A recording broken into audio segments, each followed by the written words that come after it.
Muchas gracias a todos los que se sumaron y se van a seguir sumando ahora durante el día. Bienvenidos a esta reunión de comisión de gestión del fraude corporativo de la Asociación Argentina de Ética y Compliance. Bueno, esta reunión tiene dos invitados especiales que me gustaría presentarlos. En primer lugar, Andrés Arcuno. Andrés es una persona con un tracking muy importante en Argentina en compliance. Actualmente es socio de lo que es la práctica de forensics para todo Cono Sur, para la compañía Deloitte. Andrés tiene muchísima experiencia en investigaciones y tiene un background muy interesante respecto de la utilización de tecnología en el desarrollo de investigaciones que cada vez está más en boga y es un punto clave en el tratamiento de casos de fraude y corrupción en la región y en el mundo. Andrés es examinador de fraude certificado, contador público de profesión, con un MBA en el IAE y un máster en ciencias de datos en la Universidad de San Andrés. Andrés, bienvenido. Hola, ¿qué tal? ¿Cómo les va? ¿Cómo andan todos? Gracias Todo por la muy bien invitación, acá. Fer, y gracias a la asociación por invitarnos a participar hoy. Muchas gracias, Andrés. Y en segundo lugar, Nelson Luis. Nelson es una de las autoridades más importantes a nivel internacional en investigaciones. Tiene largos años. Nelson, no quiero revelar tu edad. Aquí en Argentina puede ser tabú, pero vamos a decir que tenés experiencia, que has desarrollado más de 150 investigaciones cross-border en Latinoamérica, en Asia, en África. Eh, Tenés muchísima experiencia en el desarrollo de casos FCPA, donde has trabajado en más de 40 casos relevantes. Has escrito libros y publicaciones referidas a este tema. Y hoy sos el líder para las Américas de la práctica de forensics de Deloitte. Así que de nuestro lado, un enorme placer tenerte en la comisión. Gracias, Fred. Un placer estar aquí. Bienvenidos a todos y listo para tener una buena conversación. Excelente. Nelson, me gustaría comenzar contigo, que estás basado en Estados Unidos y tenés una mirada muy amplia de lo que son las prácticas de investigaciones, que son uno de los puntos de mayor preocupación para los compliance officers en Argentina y la región. ¿Cómo estás viendo el ambiente en Estados Unidos desde los reguladores hacia las empresas? ¿Y cuál es tu percepción de las expectativas que tiene una empresa americana cuando trabaja con compañías en Argentina o en la región? Ya, ok. Em, bueno, gracias otra vez, Fer. Sí, estoy basado en los Estados Unidos y a menudo estoy por todo América Latina apoyando a clientes cuando tienen, cuestiones de investigaciones o cuestiones de cumplimiento. De muchos de sus headquarters en los Estados Unidos con sus subsidiarios que están en Argentina o en otras partes de América Latina. Y en muchas de esas ocasiones cuando estamos apoyando a clientes o trabajando con sus abogados, eh, siempre hay una pregunta que todo el mundo está tratando de identificar desde el principio de la investigación es qué impacto esto puede tener para la empresa. Si es necesario al final del día para hacer un self-disclosure a los reguladores, que puede ser a nivel local o también a nivel aquí en los Estados Unidos, si es un multinacional y tiene como un nexus con las leyes de los Estados Unidos. Uno que es bien común en este espacio es el FCPA, the Foreign Corrupt Practices Act. Entonces, los dos áreas que siempre han sido bastante activos en esta área es the Securities and Exchange Commission, the SEC, and the Department of Justice, the DOJ. Ellos son los dos que, están enfocados en estos temas. Y hay ciertas cosas que estamos viendo con los clientes. Claro, la pandemia, cambió ciertas cosas en que, mucha de las empresas no están yendo a las oficinas al nivel que estaban yendo antes de la pandemia. Pero eso no tiene nada que ver y nada que decir con cómo todavía tienen que tener cumplimiento con las leyes, ¿no? Entonces, el SEC y DOJ todavía están bien enfocados en temas de corrupción. Siempre es algo en todas las conferencias que tienen normalmente en Washington, D.C., o tienen, conferencias que están yendo por todas partes de los Estados Unidos. Es una área independiente de quién está como presidente, un Democrat o un Republican, todavía es un gran enfoque. Algo que sí ha cambiado en los últimos, yo diría, 2, 3 años, porque tanto de las cuestiones políticos y las batallas que hemos estado viendo en Rusia y cuestiones con la China, etcétera, es around sanctions. Eso es un área que están hablando muchos los reguladores en los Estados Unidos. En los productos, los proveedores que utilizan, independiente de dónde están, porque hay también ciertas reglas que las empresas tienen que seguir, en quién están comprando y dónde están mandando productos. So, en esas dos áreas, los FCPA casos todavía están fuertes. Pero estamos viendo mucho más atención ahora en temas de sanctions.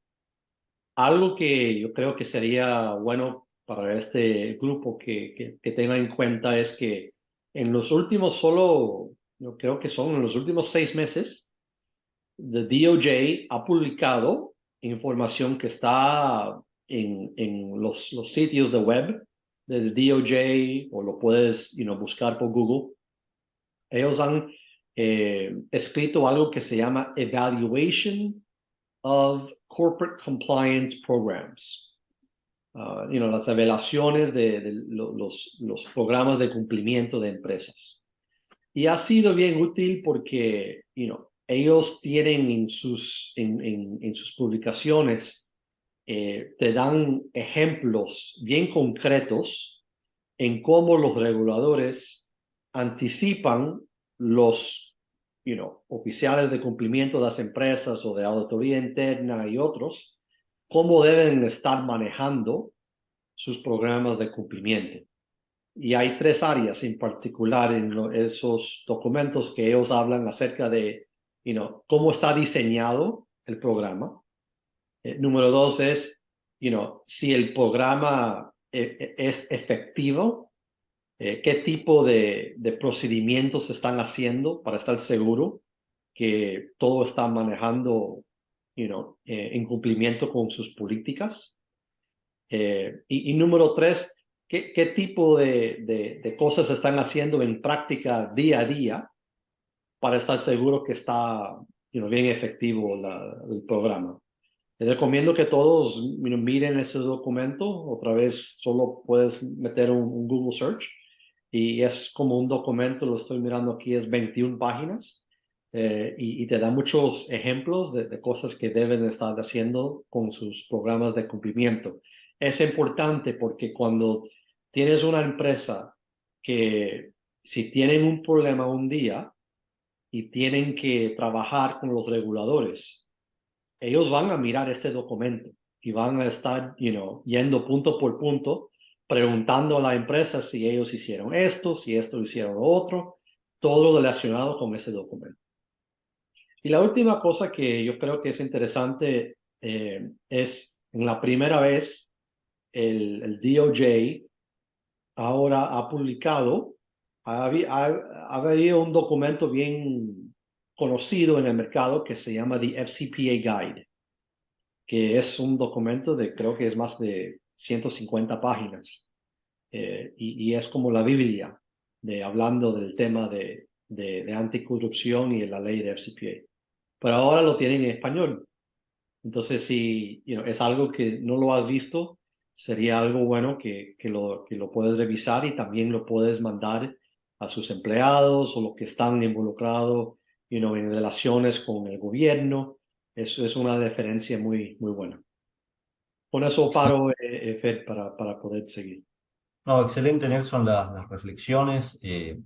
Sepamos todos que todos estos comentarios que vos hacías que están muy atinados, nos pasa de ver casos FCPA donde de pronto la sanción, más allá de la multa, cuando uno ve el detalle, tenemos que el regulador realmente se mete a revisar los programas de compliance, a entender dónde están las brechas, y parte de las sanciones es hacer las modificaciones y los arreglos, y en los casos muy graves, inclusive, que son los escenarios menos deseables, tener un monitor dentro de las compañías, con lo cual prestarle mucha atención a la forma de estar estructurando los programas de compliance y a cómo en la práctica terminan funcionando es una pata fundamental en este tipo de casos.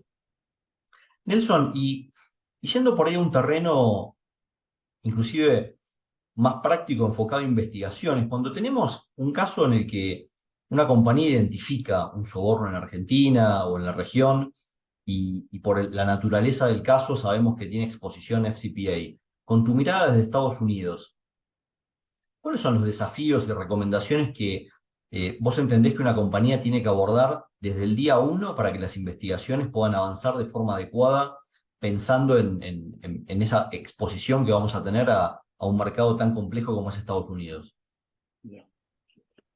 Bueno, yo creo que uno es al momento que uno recibe un tipo de alegación de la empresa, tienen que tomarlo en serio y inmediato tienen que identificar quiénes son adentro de la empresa, quién debe estar involucrado en el plan de acción de cómo van a hacer esta investigación. Porque cada investigación puede tomar un rumbo distinto. Uno puede involucrar más recursos humanos, otro puede involucrar finanzas, otro puede involucrar autoridad interna, otro legal. Entonces, tú no quieres meter a muchas personas desde el principio. Entonces, tienes que tener un buen plan, dependiente de qué tipo de alegación, quién se va a involucrar inicialmente en esos temas. Número dos, tiene que definir si necesitan apoyo externo, en particular con los abogados, porque puede ser que van a tener temas bien sensitivos que van a estar investigando. Puede ser que van a tener que separar ciertos empleados. Puede ser que van a tener que hacer un self-disclosure a los reguladores. Entonces, tener el trabajo debajo de privilegio, que todo está bien confidencial, es bien importante. Y también pueden ser que van a necesitar, apoyo con contadores, como forensic accountants, ¿no? Entonces, eso sería la primera. ¿Quién es el equipo? Número dos sería, ¿quién externos van a utilizar? Número tres sería tener un buen plan de inicio en qué tipo de procedimientos van a hacer. Y normalmente, y de aquí lo voy a dejar a Andrés que nos siguen explicando porque es más parte de tecnología, pero una de las áreas donde yo veo que muchos de nuestros clientes tienen problemas en sus investigaciones es inicialmente no hacen las colecciones necesarias para hacer la investigación bien efectiva. Es decir, identificar los sospechosos y quién alrededor de los sospechosos deben de hacer una imagen de la computadora, de los teléfonos, de la información en la nube, de los servidores, porque normalmente uno tiene que reaccionar entre los primeros 24 a 72 horas. Eso normalmente es la ventana. Y si uno demora 2 semanas, 3 semanas, claro, el sospechoso puede borrar la información o las facturas que van a necesitar para hacer su análisis, después nadie lo puede encontrar. Entonces, hacer ese inventario inicial y tener un buen plan con la empresa y con los abogados y con los que hacen los temas de e-discovery, la colección, es bien clave para, y a veces no es que vas a necesitar, hacer una colección de toda la información que vas a revisar, pero si no es importante hacer esa colección para mantenerlo en hielo, para que estar seguro que después nada va a pasar con esa información. Porque con cualquier investigador que va a estar involucrado en un tema, la cosa más clave de todo es la información. Y si no lo tienes, claro, va a ser bien difícil en cómo uno va a ejecutar esa investigación. No sé, Excelente. Andrés, si quieres seguir en Sí, o sea, vientos, ¿no? no es un tema que se te ocurre a vos, Nelson, porque lo has vivido en casos particulares. O sea, en el 2023 todo ocurre en un ambiente digital. Todas las organizaciones que se investigan son, y más aún si son nativamente digitales.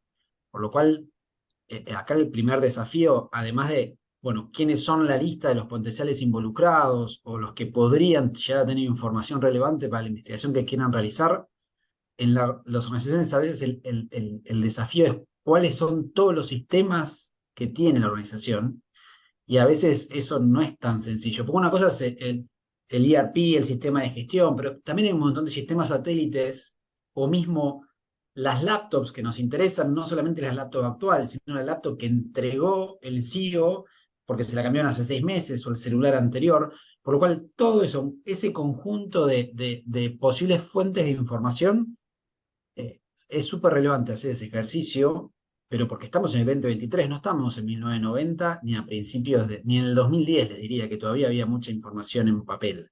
Por supuesto que hay empresas que todavía siguen siendo análogas y hay mucho registro en papel.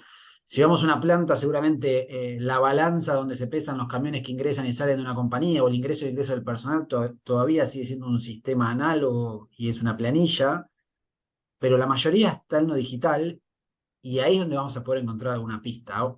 Pero ese es el primer punto, es recolectar la información, que dependiendo si ir a una instancia judicial hay que ser mucho más cuidadoso y no es tan sencillo hacer esa recolección. Distinto tal vez será si ya tienen definido que esto no irá a una instancia judicial y por ahí uno podrá tener menos recaudos, pero hasta cierto punto, porque por otro lado también tenemos que siempre velar por la privacidad de los datos de los empleados de la organización, ¿no? Pero después, una vez que tenemos todo eso, lo que se nos abre es, bueno, con todo esto, ¿qué hago? Y ese es un desafío aún más complejo. ¿Cómo proceso todo eso para poder de eso encontrar algo? Y la realidad es que eso no es tarea sencilla, y si no lo hacemos, todo el proceso de recolección hemos invertido un montón en tenerlo recolectado, pero después no lo usamos. Y en eso es donde también tenemos que los que nos dedicamos a investigaciones internas, más allá de que obviamente antes uno tenía que entender de contabilidad, finanzas, también tiene que entender, bueno, tengo un montón de datos de distintas fuentes, tengo imágenes, tengo videos, tengo tablas que están estructurados, tengo tablas que están todos desprolijos, tengo páginas web que han bajado como estaban, todo eso lo tengo que de alguna forma ponerlo en una licuadora y tratar de hacerme preguntas que pueda obtener respuestas en esos datos. Y eso creo que es uno de los desafíos de las investigaciones actuales. Se nos incrementó la cantidad de fuentes de información de donde hacer la investigación. Ok, las tenemos todas. Y ahora con eso, ¿cómo trabajamos? No sé, Fer o Nelson en su experiencia, pero me parece que ese es un buen mensaje también a transmitir, ¿no? Tenemos muchas más fuentes de información que antes. ¿Cuál es la capacidad que tenemos para procesarlas y encontrar ahí las respuestas a las investigaciones? Porque antes, Nelson, vos tienes más experiencia que nosotros. Antes era poner todas las cajas con toda la información de facturas y pagos en una sola sala, con una llave y tener eso guardado. Y eso hoy en día no existe más. Ya. Bueno, además de eso también tiene la complejidad de qué pasa si es una empresa que tiene operaciones por toda América Latina, por ejemplo. Entonces tiene instancias de ERP en Argentina o en Colombia o México o Brasil o cualquier otro sitio. A veces tiene idiomas distintos. Cómo hacemos el análisis tiene que ser poco distinto. Tienes que hacer las colecciones en esas regiones a veces a nivel local y está claro, de distancias bien grandes. So, sí, definitivamente es complejo. Y también lo vemos con nuestros clientes. El cliente es que tiene que planificar esto bien y cuando están involucrados, por ejemplo, abogados, eh, porque son temas bastante sensitivos, también necesitan abogados que pueden apoyar y tener ese soporte y conocimiento de las leyes locales de todas estas distintas regiones. Entonces, por ejemplo, cuando tienes abogados en los Estados Unidos, normalmente ellos están trabajando con alianzas, con bufetes de abogados locales en esas regiones, porque no tienen el conocimiento de todas las leyes de todos los países. Y eso también es bien importante, en particular cuando están haciendo las colecciones, porque hay ciertos procedimientos que se llama chain of custody, que tú no puedes ir a solo, ir a cualquier persona y decirle, deme tu computadora. Así no es. Hay ciertos documentos que ellos tienen que firmar, para ese proceso y todo que tiene que seguir un orden apropiado para estar seguro que no van a tener problemas en el futuro con el uso de la información que cogiste desde el principio de la investigación. Todo sigue, como yo estaba diciendo, Fer, esos primeros pasos son bien claves. Igualmente, agrego una cosa, Fer.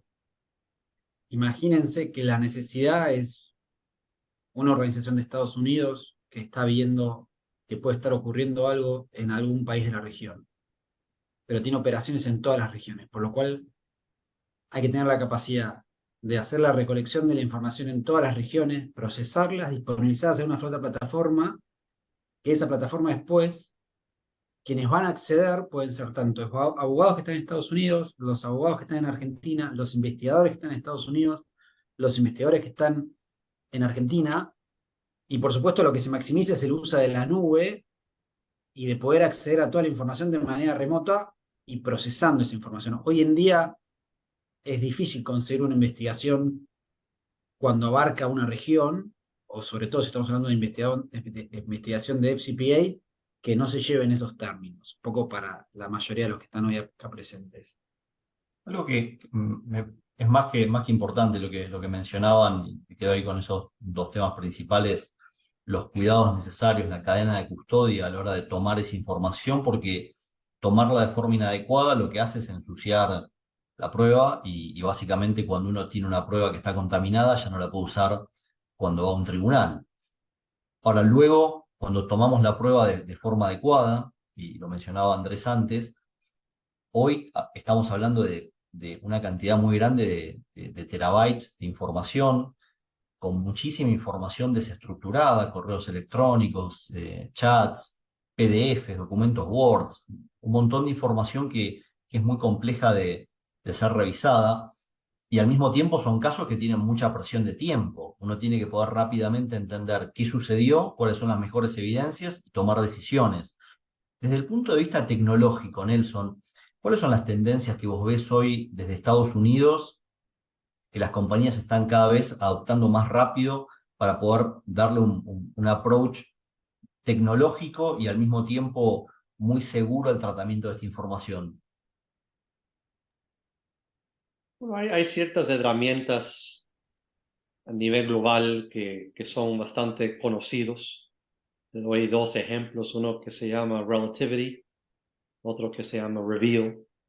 Esas dos herramientas, por ejemplo, son conocidos porque ellos se especializan en poder recopilar toda la información en un centro y se puede guardar la información a nivel local, porque si uno hace una colección en Argentina, puede ser que no quieren que esa información salga del país. So, hay también la opción de tener, los servidores locales para dejar que la información se quede localmente, o se puede hacer a nivel de la nube, como lo estaba mencionando Andrés anteriormente.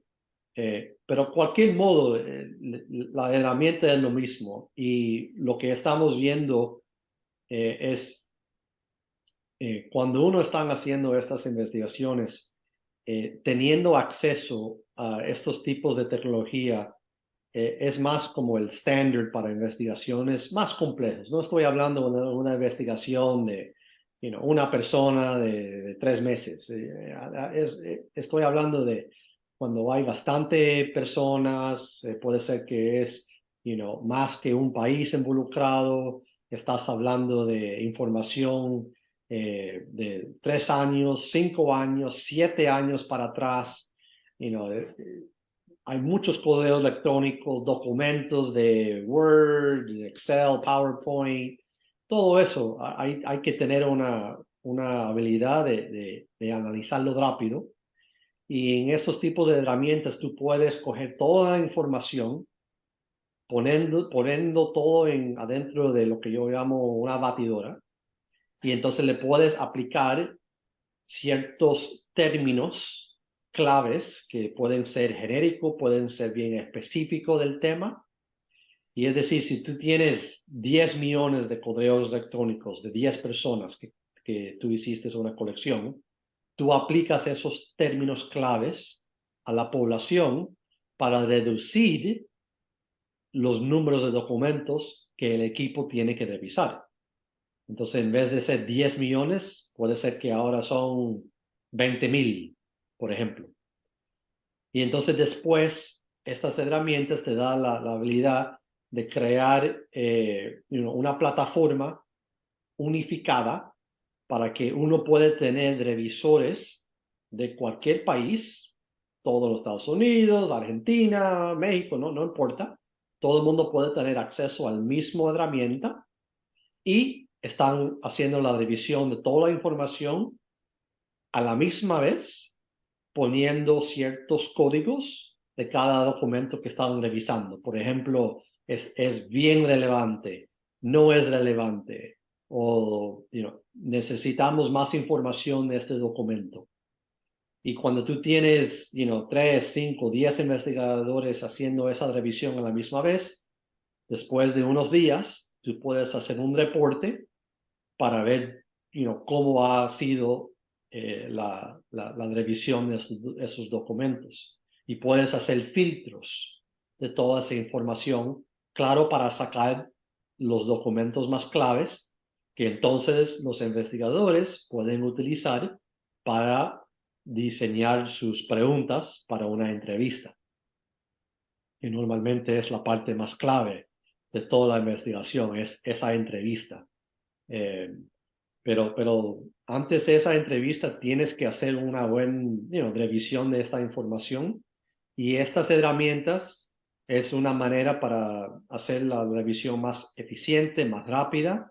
Y además de eso, todo el mundo está hablando hoy en día de Artificial Intelligence, AI, en ChatGPT, y cómo uno está utilizando. Ahora están aplicando esas tecnologías adentro de estos tipos de revisiones para que las revisiones sean hasta más rápido. Por ejemplo, ahora estas herramientas pueden analizar los correos de una persona y están analizando para ver cómo está sintiendo la persona en la manera en que está escribiendo. Para que si hay un correo que puede ser que la persona estaba bien emocionado en la manera en que estaba escribiendo comparado con otros comunicaciones que esa persona ha mandado en el pasado, ese correo puede ser algo que es una bandera roja y el sistema lo identifica para que los revisores lo pueden revisar. Esos tipos de manera de tecnología no eran tan comunes, solo hace unos años. Es bien Y, interesante cómo están utilizando hoy en día, todas esas herramientas para las investigaciones.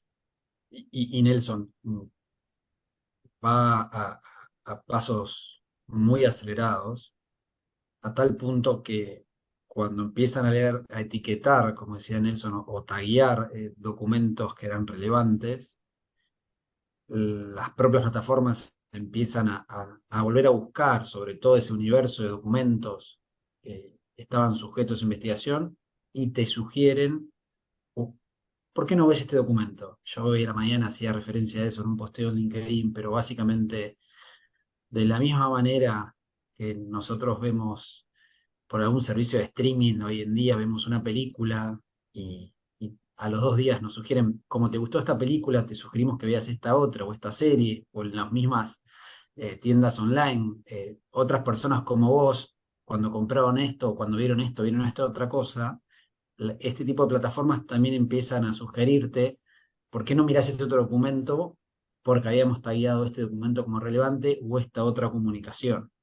Por lo cual, por ahí algunos de ustedes ya han pasado estos procesos y están acostumbrados a hacer esa lista de términos, esa lista de palabras claves. Claramente lo separo judicialmente, hay algunos temas a tener en cuenta de cuáles son los términos a buscar, pero ya no es hagamos una lista de palabras similares a la palabra corrupción o pago o coima, o bueno, para los de Argentina hay muchas formas de decir el pagar una coima, sino que es mucho más análisis de contexto y también de en función de lo que a nosotros nos pareció relevante. O sea, lo que ha ocurrido en el 2023 sobre la capacidad de la tecnología de procesar imágenes, procesar videos, interpretar textos y entender el sentido de un texto, que en algún punto es lo que hemos visto este año en cuanto a la capacidad de que interpreten el lenguaje humano, para lo que es una investigación es algo que está transformando la forma de hacer investigaciones en cuanto a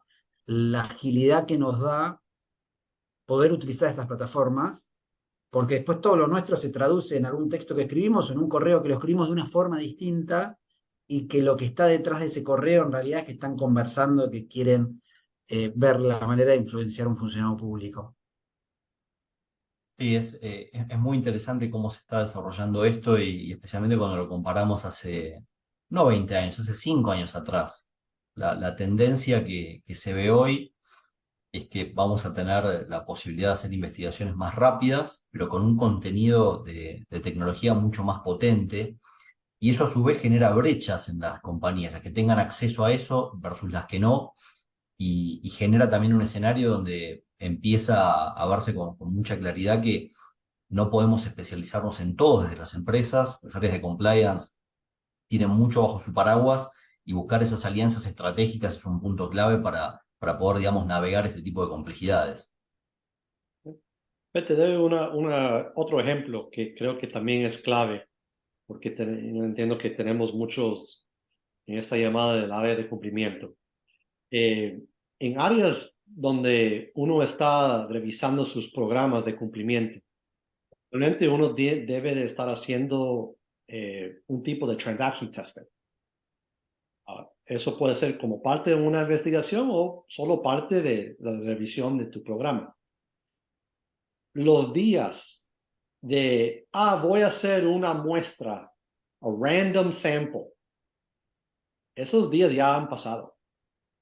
Porque hoy en día, si uno no está utilizando la tecnología en áreas como estaba diciendo Andrés, para que uno pueda identificar una transacción de alto riesgo y no solo un random sample, pero sino analizando, la cuenta contable entera y identificando muestras que son y tienen, alertas de riesgo. Y entonces utilizando tus investigadores o tus miembros de cumplimiento para hacer esas revisiones. Esa es la manera, en particular en los Estados Unidos, con todos los subsidiarios, que un multinacional puede tener. Esa es la manera en que ellos están revisando sus programas de cumplimiento hoy en día. Excelente. Eso es cierto. Antes por ahí estábamos muy acostumbrados a tener la información en una planilla de cálculo, en un Excel, y sobre eso aplicar filtros. Y a medida que van aplicando filtros sobre los datos que tienen de cada transacción, ahí elegir alguna transacción sospechosa porque está en una investigación interna o tal vez puede estar en una acción preventiva haciendo un transaction testing. Es importante que se lleven hoy que eso ya en una investigación realmente cuando es una investigación grande y seria ya no ese es el camino, sino el camino es tratar de aplicar alguna técnica de aprendizaje no supervisado o de por ahí alguna biblioteca con un scoring de transacciones que ya se ejecuta sobre eso y ya directamente lo que te sugiere es, mira, creo que de este 1.000.000 de registros que obtuviste, están estas 300 que llaman la atención y nosotros como investigadores, bueno, de esas 300 elegimos nuestras 40 transacciones que creemos que son las más relevantes, porque obviamente que no son perfectos estas formas de la aplicación de nueva tecnología o de nuevas técnicas para seleccionar transacciones, pero claramente ya no podemos estar filtrando 1.000.000 o 10.000.000 de transacciones para elegir las que queremos investigar. Eso es súper relevante y tal vez sí es importante que ustedes se pregunten si tienen acceso a todos los sistemas de la organización, ¿no? Porque tanto de manera detectiva o una investigación, cuando es una investigación ya es tarde, porque no deberían estar perdiendo tiempo en tener el acceso al servicio que tienen las cuentas de correo para hacer revisiones de compliance, o tener acceso como un usuario auditor a los distintos sistemas de la compañía. Y eso deberían tenerlo ya, como que eso es un homework que deberían tener todos. Estos son todos los sistemas y a todos estos sistemas yo como compliance officer o como investigador ya tengo un usuario de acceso para cumplir con las necesidades de ustedes, porque si no, en medio de la investigación también puede ocurrir que va a llamar la atención, che, pero ¿por qué ahora está pidiendo acceso a eso? Y por ahí el propio de IT está involucrado. Entonces, ustedes ya lo tienen organizado previamente, no van a estar necesitando hacer un pedido por excepción en el momento justo en el que está ocurriendo un fraude. Son todos aprendizajes de la práctica, esos Andrés, y muy Sí, buenos. lamentablemente se aprende a veces con cosas que ocurren cuando de repente la bomba explotó y hay que tratar de ir tratando de recopilando todo. De hecho, estamos en un caso ahora que vamos a hacer la investigación, pero como se está demorando cómo abordar la investigación, bueno, pero asegurémonos, como decía Nelson, hagamos la preservación ya y copiemos todo, no importa. Copiemos todo y lo tengamos frisado eso, porque no sabemos cuando digamos que arrancamos una investigación qué puede pasar. Así que por las dudas copiemos todo. Tal vez es una acción demasiado, puede sonar ineficiente porque por ahí vamos a copiar más servidores o más carpetas compartidas o computadoras que habría que copiar, pero la realidad es que después uno nunca sabe lo que puede pasar en una investigación. Así que, y en algún punto es preferible tomar esa decisión porque ya nos ha pasado en el pasado que por no tomar esa acción exagerada que parecía al principio, después se hace más complicada la investigación. Y nunca se sabe cuáles son todos los involucrados hasta que no termina el caso, y usualmente son más personas de las que uno se imagina. Y yendo, ya cerrando o avanzando a la parte final, porque no nos queda tanto tiempo, me voy al día después. Terminó el caso, tenemos la investigación ya cerrada con los resultados, y a través de la experiencia que tenemos con la mirada americana que nos aporta Nelson y la mirada más latinoamericana que tenemos con Andrés, hay algunas tendencias respecto de debilidades que generalmente vemos, fuertes oportunidades de mejora que estamos viendo que se dan en las compañías latinoamericanas, todo lo que comentaba Andrés, los aprendizajes de los casos. Arranco con la mirada de Nelson. ¿Cómo ves la región en cuanto a esas oportunidades de mejora que solés ver cuando estás involucrado en casos relevantes que terminan con una exposición a Estados Unidos? Bueno, para mí siempre le estamos diciendo a nuestros clientes que esto es una gran oportunidad. Una investigación a veces puede ser corta, pero la mayoría son unos meses que uno está trabajando en estos temas, ¿no? Y al final del día, muchas veces, la empresa hace la decisión de despedir, ciertas personas. Tienen que arreglar los controles que, que identificaron que fueron el problema.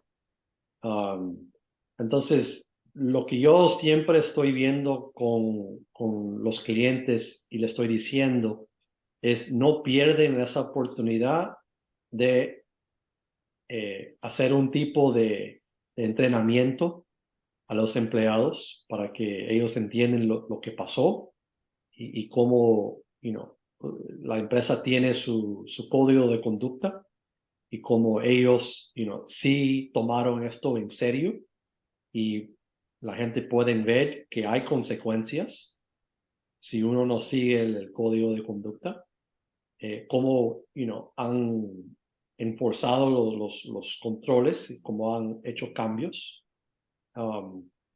Y también, si es un caso bastante grave, normalmente también lo que van a estar involucrados van a ser los auditores de esa empresa. Entonces, eso es, lo que se llama un shadow investigation que puede pasar. Es decir, tuvieron esta investigación, están tratando de hacer todo esto, esta remediación de los controles y hacer un entrenamiento para los empleados para que no pase otra vez. Pero también a la misma vez, los auditores van a querer entender lo que pasó y qué están haciendo la empresa ahora para que esto no pase otra vez. Entonces, es otra área donde la empresa y los de cumplimiento van a estar también involucrados. Entonces, yo sugiero que tienen que tener sus auditores también en mente, porque ellos van a ser parte del equipo. No tienen que estar bien involucrado en la investigación, porque también necesitas tener independencia, pero sería bueno que a menudo tú le estás dando una actualización a los auditores para que ellos entiendan lo que uno está haciendo en su investigación. Y al final de la investigación va a ser poco más fácil. En vez de solo esperar a la última hora y decirle, ahora hay que avisar a nuestros auditores que esto pasó en los últimos 6 meses. Eso no normalmente es una receta muy buena de seguir. Esas son unas recomendaciones.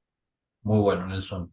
Andrés, y para vos, que estás más metido en el mercado latinoamericano y en Argentina, ¿cómo ayudás a las compañías a que bajen a tierra muchas veces todas estas recomendaciones bueno, que tienen cierta complejidad por la problemática local, los recursos, la adaptación a los mercados en nuestra región? ¿Cómo lo ves vos eso?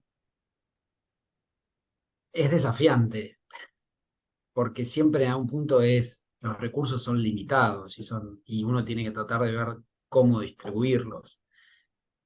Acá el punto es que las investigaciones generalmente es algo que hay que transmitir que siempre ocurren cosas durante el año, ¿no? Uno sobre todo piensa que en la organización pueden no estar ocurriendo cosas o ven sus canales de denuncias y la cantidad de reportes que tiene son bajos. Yo en eso trabajaría y les diría que si está pasando eso y durante el año como compliance officers o responsables de áreas de investigaciones tienen casi nula cantidad de casos por investigarle, les diría que algo está ocurriendo en la organización. Porque lo más normal hoy en día es que haya investigaciones que siempre tengan algunos casos durante el año, mínimo. Después depende del tamaño de la organización, etcétera, pero siempre hay varios casos en el año. La complejidad del caso obviamente que varía, no es que todos los años hay una denuncia dentro de la organización de que están denunciando al CFO o al CEO de la compañía, pero que hay investigaciones y que hay distintas magnitudes de investigaciones existen y hay que tratar de que siempre esté en la agenda de la organización, porque no es un tema de que es una tendencia, no, en cuanto ocurren ciertas cosas y sobre todo en regiones como Argentina, donde la presión económica o de la subsistencia o la supervivencia de las organizaciones y de los proveedores o de los propios empleados es muy alta, siempre está esa tentación a buscar algo que está en el fleje o en el límite de lo que permite el código de conducta o lo que permite las leyes. Por lo cual, yo me quedo como mensaje para ustedes, es revisen la cantidad o comparen con sus pares cuántas denuncias investigan por año, porque si están por debajo del promedio yo me preocuparía, en eso no hay duda.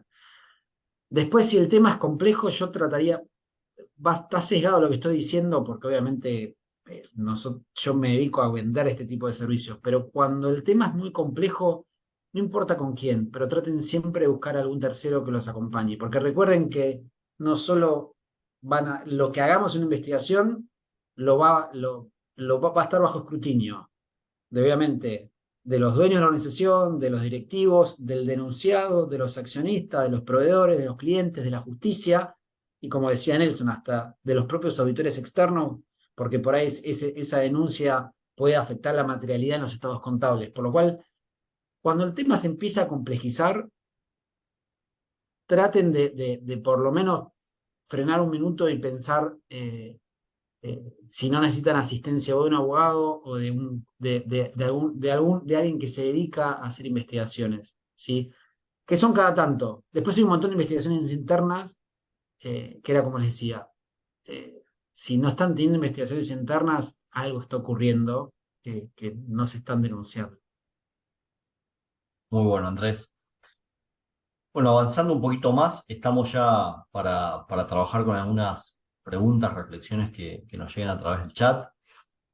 Enrique Negri nos hace, es una pregunta compleja, la de Enrique, muy amplia. Latinoamérica, iba a decir por suerte, pero no es una buena palabra la suerte en este caso. Hemos tenido el caso más relevante de FCPA en la historia de esta norma, que es el caso Odebrecht en cuanto a sanciones.